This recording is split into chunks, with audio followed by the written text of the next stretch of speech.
ఏనుగునే ఎందుకు చెప్తారో తెలుసా అండి? ఏనుగు తలకి ఒక బుద్ధి ఉంది.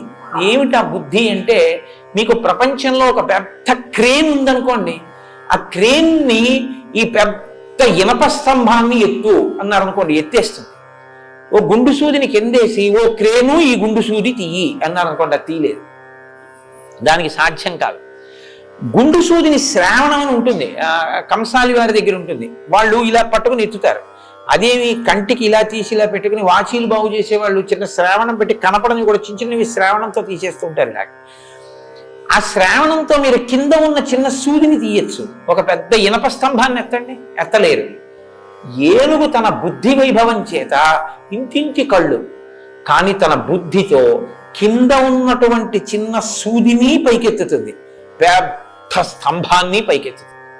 తన కాలుతో తొక్కగలిగినటువంటి ఏనుగు తొక్కడం మానేసి తన మీద ఎక్కడానికి తానే సాధనం, తనని పొందడానికి తానే అనుగ్రహిస్తాడు వినాయకుడు. ఆయనే మిమ్మల్ని అనుగ్రహించి మిమ్మల్ని తన నెత్తి మీద ఎక్కించుకుంటాడు, అంత సులభుడు. కాబట్టి గజానన ఎంత పెద్ద పని చేస్తాడు.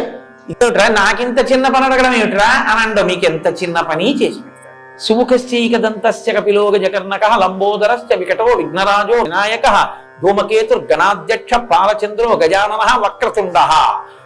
ఆయన యొక్క తొండం ఇలా పక్కకి కుడి పక్కకి తిరిగి ఉంటుంది. ఆ తిరిగినటువంటి తొండాన్ని మీరు జాగ్రత్తగా చూస్తే అది చాలా అందంగా ప్రణవాకృతిని పొంది ఉంటుంది. ప్రణవాన్ని సాకార దర్శనం చేయాలంటే 2 చోట్లే అంటారు పెద్దలు. హనుమ సీతారామ లక్ష్మణులు ఉంటే ప్రణవం, అకార ఉకార మకార అన్న నాదం హనుమ, ఓంకారం.